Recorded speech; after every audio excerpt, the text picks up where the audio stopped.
वंदो गुरुपद कंज, वंदो गुरुपद कंज, कृपा सिंधु नर रूप हरि, महामोहतम पुंज, जासु वचन रवि कर निकर।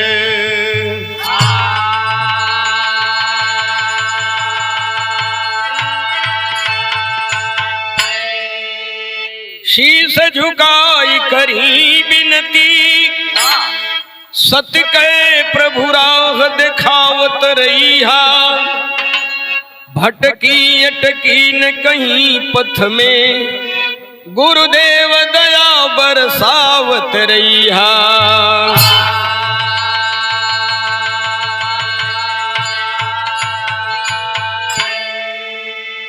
भव सिंधु में नाव फसल हमरो, गही के पतवार चलावत रहिया,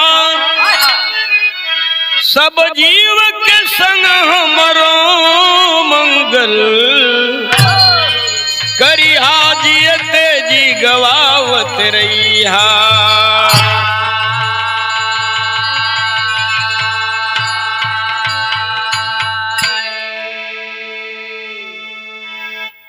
एक ऐसे व्यक्ति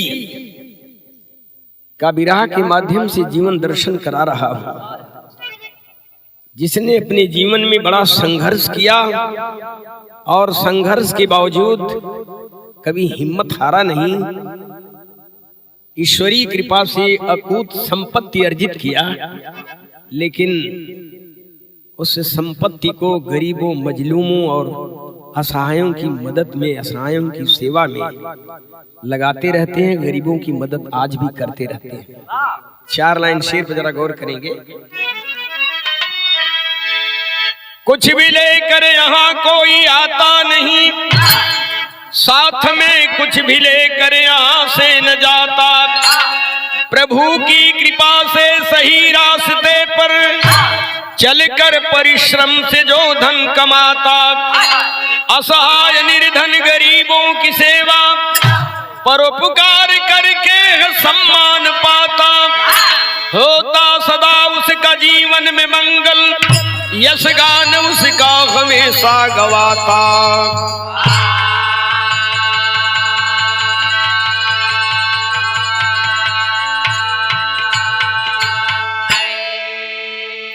एक तर्ज लगत थी मास्टर। सुतले सजन के जगावे गुजरिया,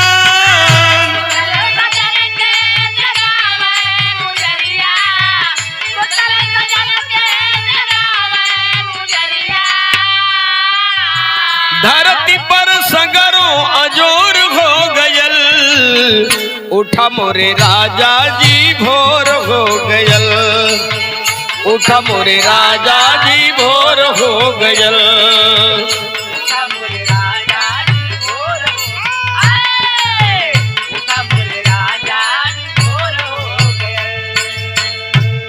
लेकिन यही तर्ज में गाना का भाव हो, कई के परिश्रम कमायल जे धनवा,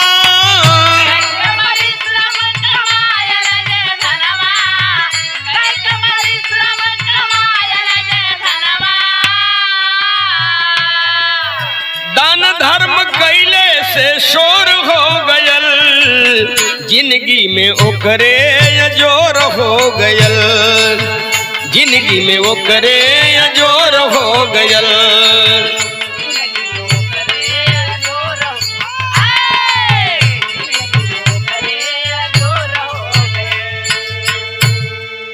दुखियों का दर्द देख कर जो दुखी होता है,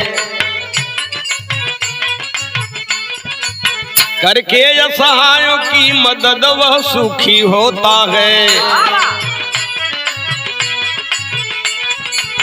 कर्तव्य पथ से कभी पीछे जो न हटता है, जीवन में उसके कभी कुछ भी नहीं घटता है। कहानी बाबूराम सेठ की सुनाता हूँ, उनके चरित्र कर्म धर्म का गुण गाता हूँ। किए संघर्ष कठिन हार कभी माने ना, किसी भी काम को कभी भी छोटा जाने ना। उनसे नसीहत लेने के लिए बयान करूं, उनके जीवन परिचय का थोड़ा सा बखान करूं।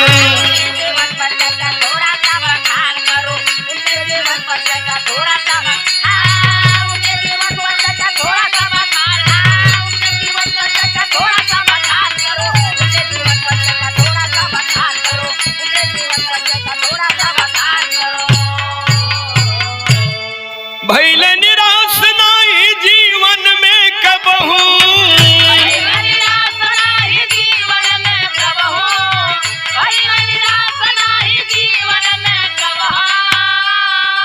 जबकि कब अखियन में लोर हो गयल, जिंदगी में उनके जोर हो गयल।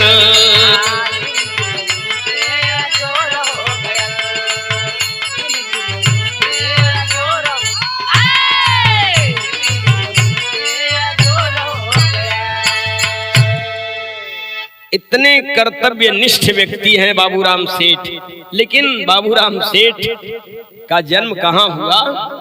जिलवा भदोही समई रजपूतानी गौवा,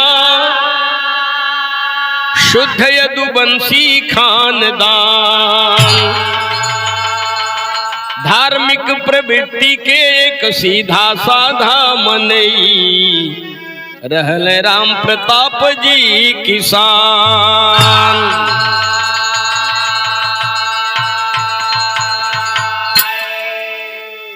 जनपद भदोही, जिसे संत रविदास नगर भी कहा जाता है, भदोही से जब ज्ञानपुर की तरफ चलेंगे तो रोड के बगल में एक गांव है समई राजपूतानी। समई राजपूतानी में यदुवंश परिवार में बाबूराम सेठ जी का जन्म हुआ था। वहां एक राम प्रताप यादव जी बड़े सीधे साधे सरल स्वभाव के किसान थे, लेकिन एक तर्ज बदलती मास्टर। राम प्रताप यादव जी का यदुवंशी घर नवा, गम गम गम कहे लाहो गुलशनवा, गम गम गम कहे।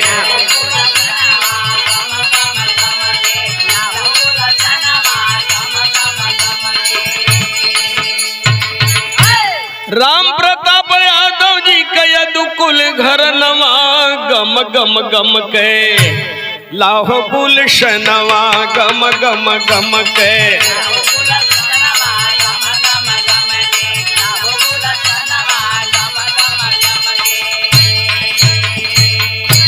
राम प्रताप जी के भइले 3 गो ललनवा, रामधार माता बदल मेवालाल सुवनवा।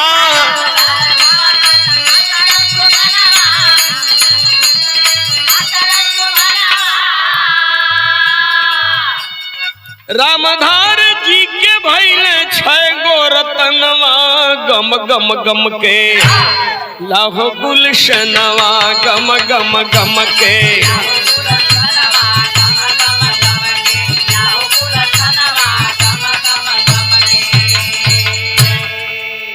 राम प्रताप यादव जी के 3 पुत्र हुए, रामधार जी, माता बदल और मेवालाल, जिसमें रामधार जी के 6 पुत्र हुए। 6 पुत्र में राजा राम, आशा राम, बाबूलाल बिरनवा, दया राम, बाबू राम, रामधनी ललनवा।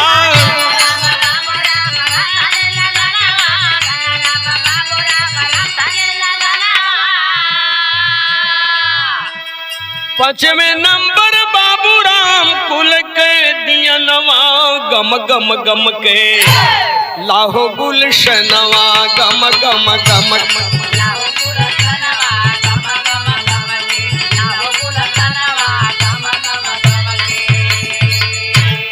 रामधार जी को 6 पुत्र हुए। 6 पुत्र में राजाराम, आशाराम, बाबूलाल, दयाराम, बाबूराम और रामधनी। बाबूराम सेठ अपने माता पिता के 5वीं संतान थे।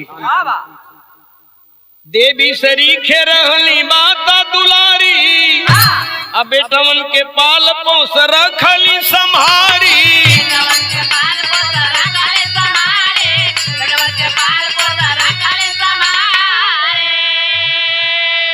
बाबूराम यादव कइल पूरा कुल सपनवा गम गम गम के लाहो गुलशनवा गम गम गम के।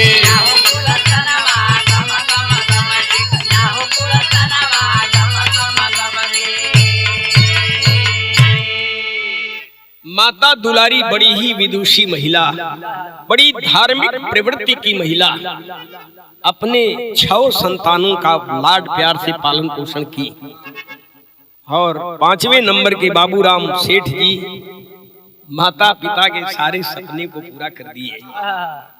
एक तर्ज लगत मास्टर, गवना कराई पिया घर बैठवले, अपने कोयलरिया में लागल रे, निरमोही दगा दे के भागल रे, निरमोही दगा दे के।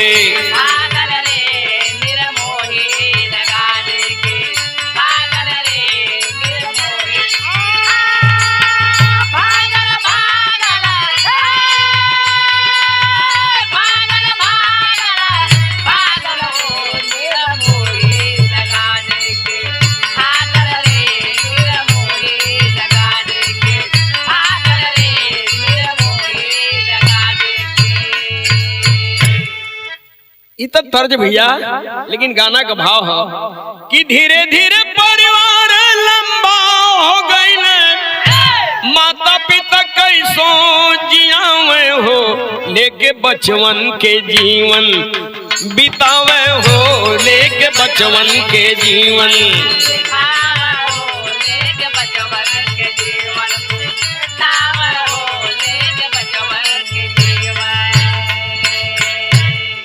छह बच्चों का परिवार, उस समय बड़ी गरीबी थी, बड़ी अभावग्रस्त जिंदगी लोग जी रहे थे।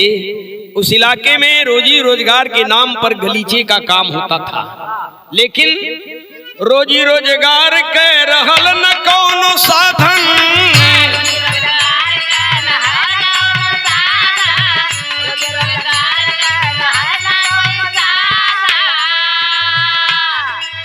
गलीचा के कारोबार में ना लगे मन,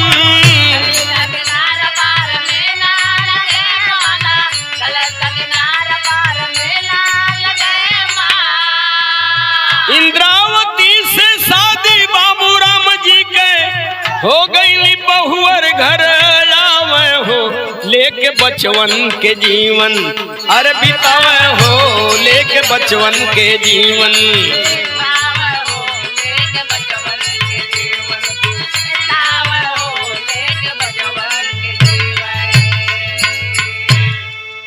अब क्रमशः शादी वादी सबकी होने लगी। इनसे बड़े जो 4 भाई थे उन लोगों की शादी हो गई, घर में बहू आने जाने लगी। बाबूराम सेठ की भी शादी हो गई। जब शादी हो गई तो घर में बहू आने जाने लगी, खर्च बढ़ गया, तर्ज बदल गई मास्टर। झांझर मड़ुआ जिन छई हाय बाबा, झांझर मड़ुआ जिन छई हाय बाबा, लागे सूरजवा के जोत हो।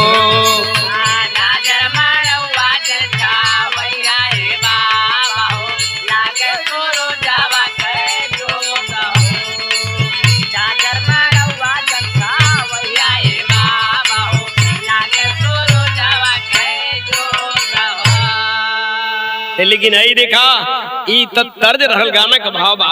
शादी भइल घर में अइली बहुरिया हो, शादी भइल घर में अइली बहुरिया हो, चिंता भइल बड़ी यार जी।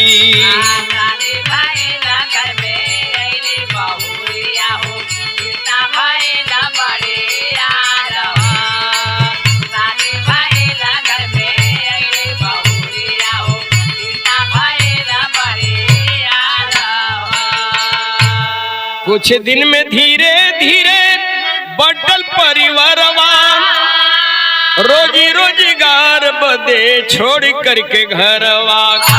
बाबूराम सेठ गईले मुंबई शहरिया हो, बाबूराम सेठ गईले मुंबई शहरिया हो, मनवा में कई के विचार जी।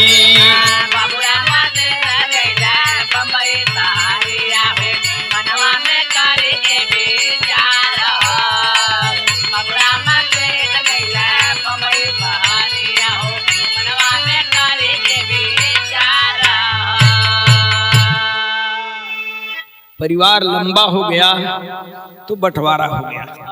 देखिए बटना तो स्वाभाविक है। एक कहावत है कि बांस बढ़ेला तो कटेला, अब वंश बढ़ेला तो बटेला। जब खानदान बट गया, पूर्णतया जिम्मेदारी बाबूराम सेठ के ऊपर आ गई, परिवार कैसे चलेगा। बाबूराम सेठ गांव छोड़कर बंबई शहर चले गए। तर्ज बदल गई मास्टर। मेरा नाम है चमेली, मेरा नाम है चमेली, मैं हूँ मालनियल बेली, चली आई हूँ अकेली बीकानेर से। मेरा नाम है चमेली, मैं हूँ मालनियल बेली, चली आई हूँ अकेली बीकानेर से। मेरा नाम है चमेली, मैं हूँ मालनियल बेली, चली आई छोड़ दई धुन तर्ज का क्षणिक आनंद है। लेकिन हई देखा बाबूराम सेठ वो हालत में जब बंबई पहुंचले तो पहला काम शुरू का कैले, ऑटो रिक्शा लगे चलाने, थोड़ा पैसा लगे कमाने, वही पैसे से जियावे परिवार के।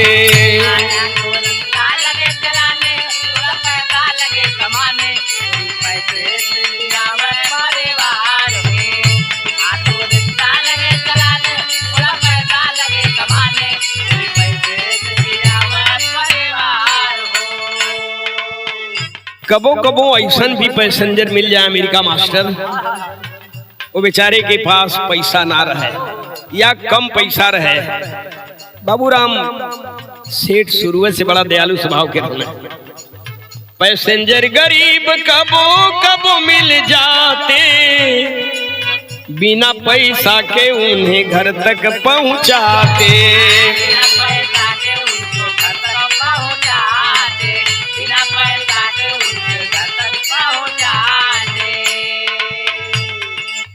पैसेंजर गरीब कबो कबो मिल जाते, बिना पैसा के उन्हें घर तक पहुंचाते।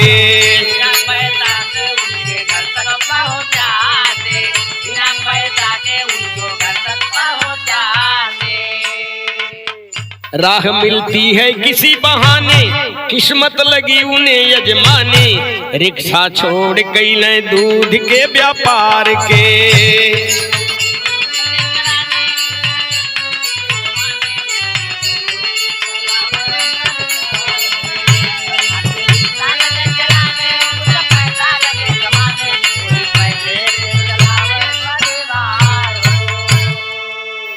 देखा किस्मत भी कबो कबो आदमी के आजमावेली।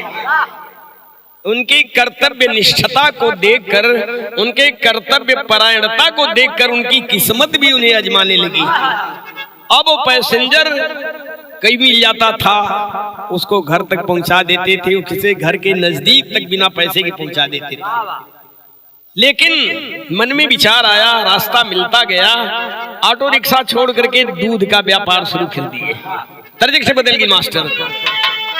गज भर के गुजरिया गजब करे हो। गजबार के गुजारिया गजब करो, गजबार के गुजारिया गजब करो। छोड़ दई तर्ज, लेकिन गाने का भाव है चलल दूध के व्यापार धन कमाए लगल हो।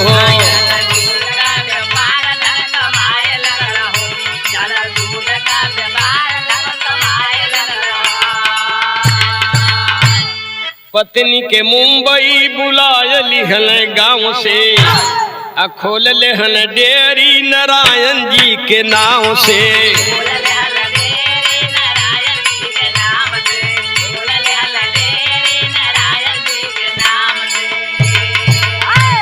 गुरु दरबार आव जाए लगल हो, चलल दूध के व्यापार धन कमाए लगल हो।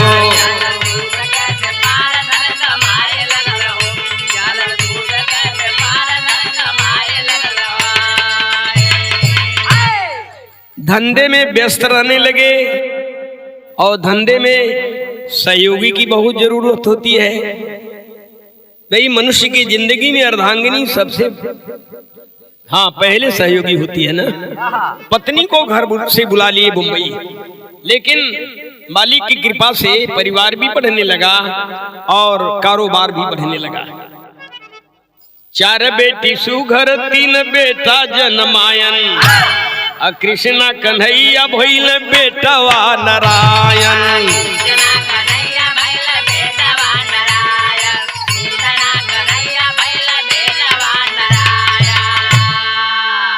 चार बेटियां हुई, मीरा, लक्ष्मी, सरिता और पुष्पा। 4 बेटियां और 3 बेटे हुए, कृष्णा, कन्हैया और नारायण। 3 बेटे, कृष्णा कन्हैया भइल बेटवा नारायण। मीरा, लक्ष्मी, सरिता, पुष्पा बेटी सब लायक, सबही के पाके हर साय लगल हो। चलल दूध के व्यापार धन कमाए लगल हो।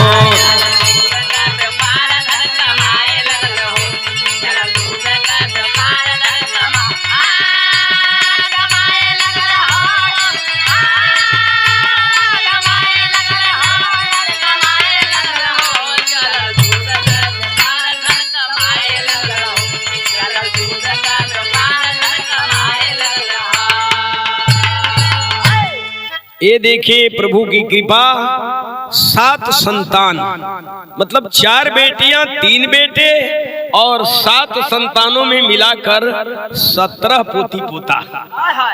17 पोती पोता भी है। 7 संतानों में कुल 17 पोता पोती।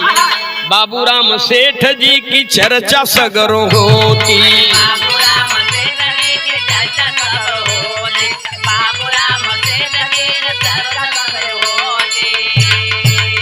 सबही के चित्त में समाए लगल हो। चलल दूध के व्यापार धन कमाए लगल हो।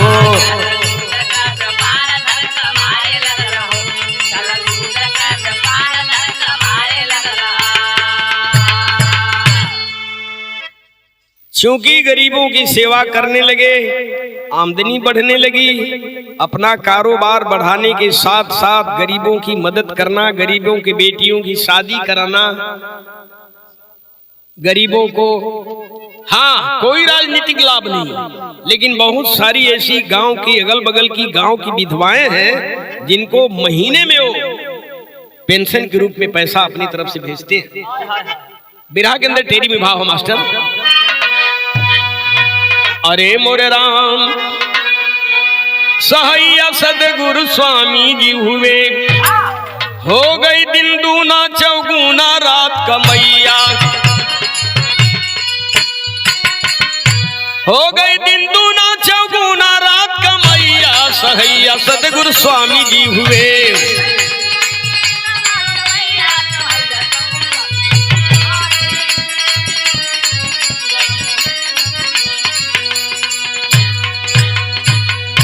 धन की शोभा धर्म किए से, बढ़े लगल नित कारोबार। खोल दिए नारायण डेयरी, चर्चित जो मुंबई मझार। धर्म किए देकर हजारों लोगों को रोजी रोजगार, गरीब कन्याओं की शादी करवाते दे रकम अपार।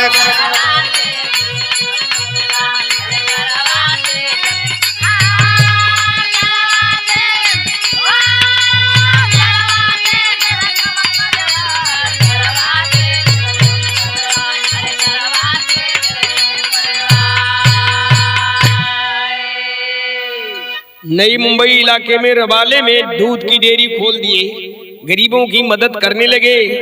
असहायों की मदद करना, गरीबों के बेटियों की शादी कराना, ये इनके जीवन का एक माने दैनिक सुकर्म बन गया। सादा जीवन ऊंचा विचार कैल सेठ जी, सादा जीवन ऊंचा विचार कैल सेठ जी, कारोबार कैल सेठ जी, असोच करके दूध के व्यापार कैल सेठ जी।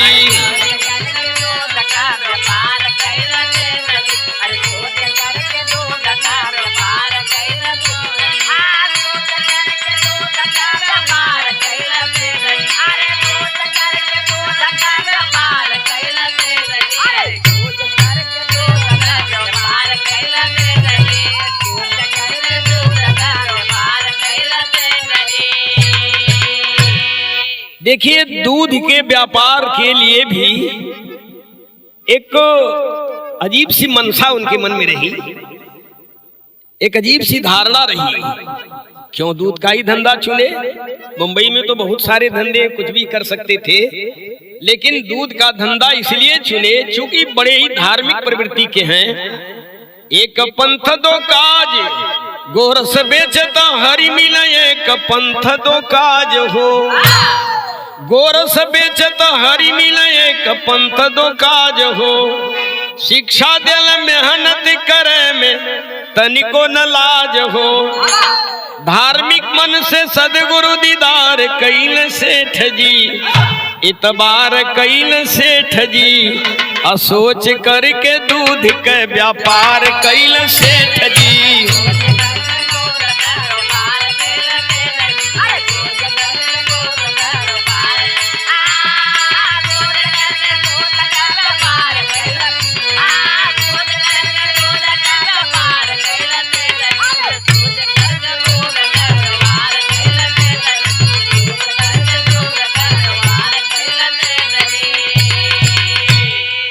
पापड़ के अंदर भाव हो मास्टर, सामाजिक सेवा में लगावे धनवा मनवा भक्ति में, सामाजिक सेवा में लगावे धनवा मनवा भक्ति में, रमल रहेला हरदम गुरु चरणवा मनवा भक्ति में।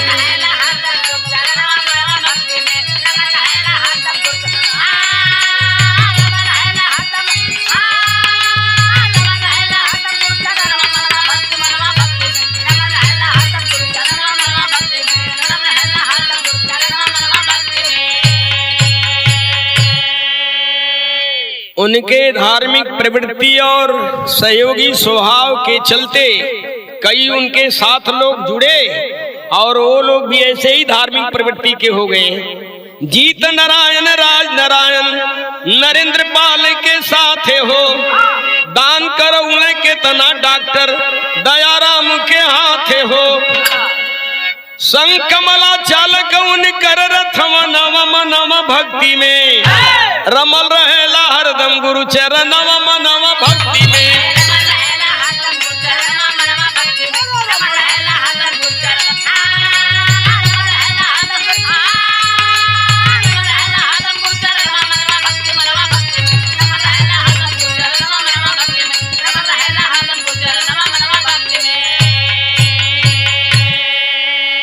भैया कहल बा संगत से गुण होत है, संगत से गुण जात, और बास फास और मिश्री एक संग बिखात। ये जितने लोगों का मैंने बताया जीत नारायण यादव जी, राज नारायण यादव, नरेंद्र पाल और डॉक्टर दयाराम यादव, श्यामलाल यादव, टीटी साहब, ये सब लोग इनसे इतने प्रभावित हुए कि इनके ही रास्ते पे चल करके ये लोग गरीबों की मदद करते करवाते हैं।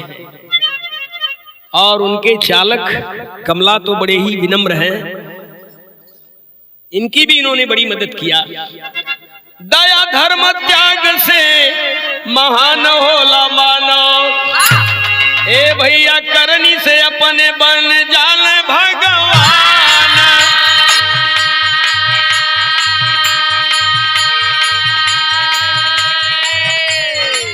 करनी से अपने बन जान भगवान।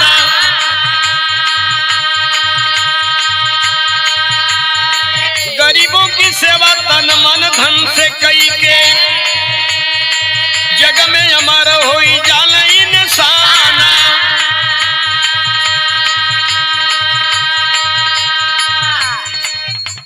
बड़ा ही पिछड़ापन रहा इनके गांव के तरफ। गलीचे का कारोबार जरूर है, लेकिन शिक्षा का स्तर उठाने के लिए, लड़कियों को शिक्षित करने के लिए उनके मन में आया तो कन्या डिग्री कॉलेज का निर्माण करवौले।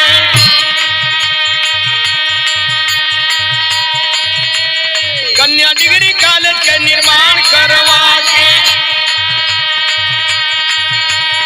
बाबूराम सेठ कैल रोशन खानदान।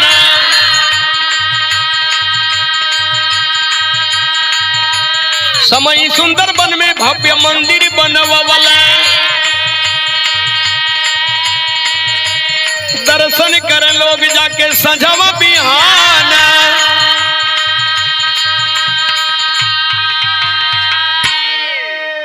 समई के बगल में बड़ा ही विशाल भूखंड है। उधर के लोग बताते हैं 52 बीघा बोला जाता है, सुंदर वन है।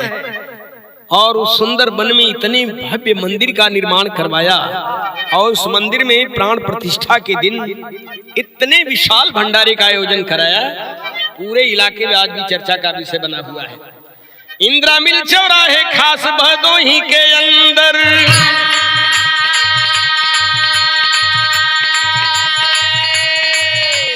अल्युमिनियम की एक है विशाल दुकान।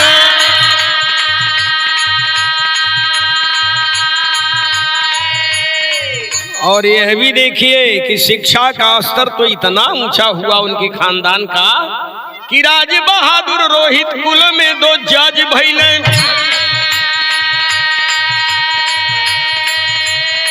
राज बहादुर रोहित कुल में 2 जज भइले।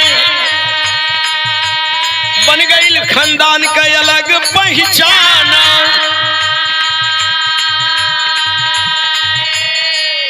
मंगल मनावत मिले सब ही से हंस के, बाबूराम सेठ के संक्षेप में बखान।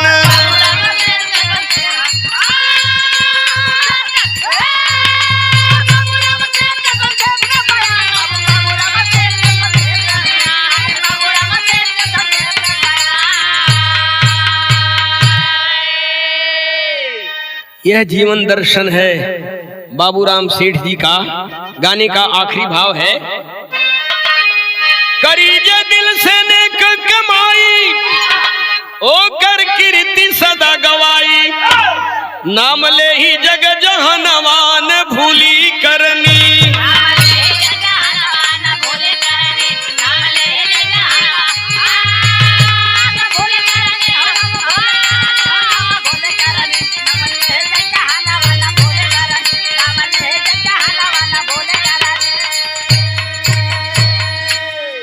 सबको गले लगाते बाबूराम सेठ जी भाई, तन मन धन से समाज की सेवा करते चितलाई, पूजते सदगुरु के चरणवान भूली करनी।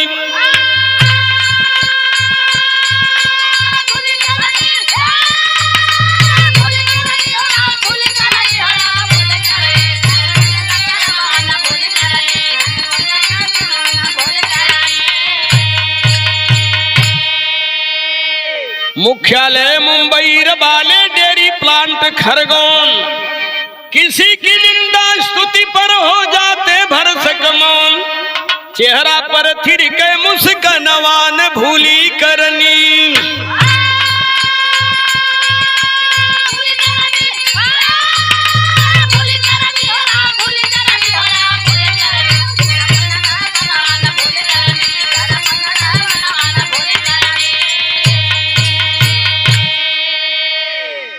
मुख्यालय तो वाले मुंबई में है, लेकिन बहुत बड़े भूखंड में खरगोन में एमपी में एक डेयरी प्लांट लगा रखे हैं, जहां से तमाम टैंकर्स में भर के दूध आते हैं और दूध से हर तरह के पनीर, मक्खन, माठा, दही सारे आइटम बनते हैं और शुद्ध रूप से। लेकिन इतना निर्मल स्वभाव है, किसी की निंदा स्तुति से कुछ लेना देना नहीं है। उनके सामने कोई किसी की निंदा करता है तो चुप हो जाते हैं, इशारा करते नहीं, किसी की शिकायत मेरे सामने मत करो।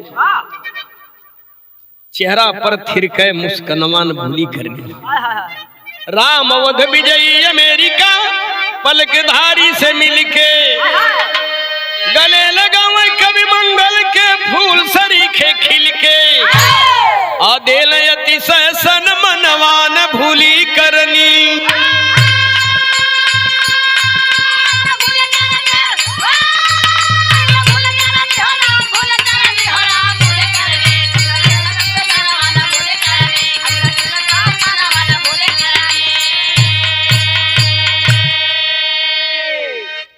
दिल अतिशय सम्मनवा न भूली करनी।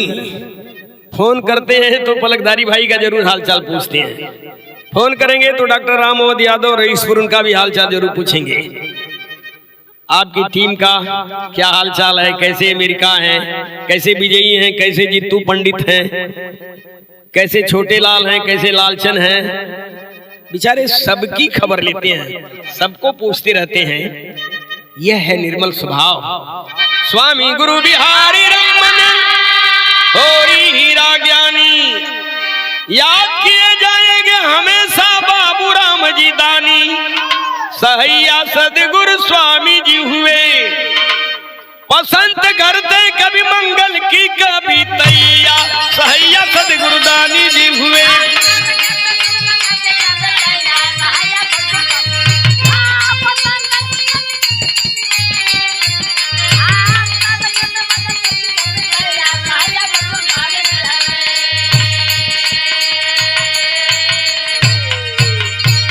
बोलिए जयकारा श्री सद्गुरु महाराज।